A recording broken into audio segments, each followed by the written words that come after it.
vô video game một post tại ai lôi ban từ YouTube tá thưa được mình chẳng cho tụi sana video nhưng mà ngọt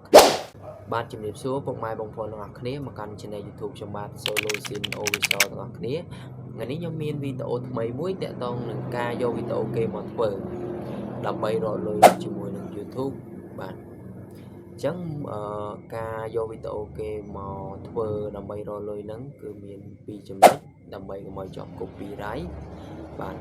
ទី1គឺប្រភេទបែបនេះណាអ្នកគ្នាបាទប្រភេទបែបនេះគឺចូលលក្ខណៈថាយើងយកវីដេអូគេមកហើយយើង review យើងនិយាយបកស្រាយបន្ថែមបញ្យលបន្ថែមទៀតជាមួយនឹងការវីដេអូរបស់គេដែលយើងយកមកហ្នឹងយើងនិយាយយើងបញ្យលបន្ថែមទៅបាទ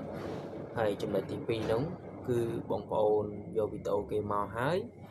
បងប្អូនកាត់សំឡេងចេញ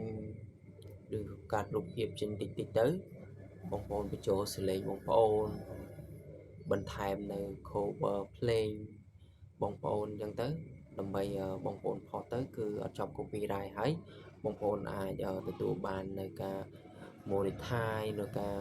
បើករកលុយជាមួយ YouTube បានទៀតបាទអញ្ចឹងសម្រាប់មួយទៀត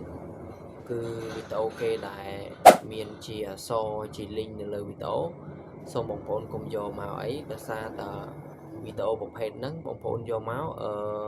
ផុសទៅទោះបីបងប្អូនកាត់សំឡេងកាត់អីចេញក៏ដោយតែបងប្អូនត្រូវចាំថាម្ចាស់គេបានដាក់អក្សរដាក់ link នៅលើវីដេអូហ្នឹងហើយគឺម្ចាស់គេអាចប្លុកឬក៏លុបវីដេអូហ្នឹងជា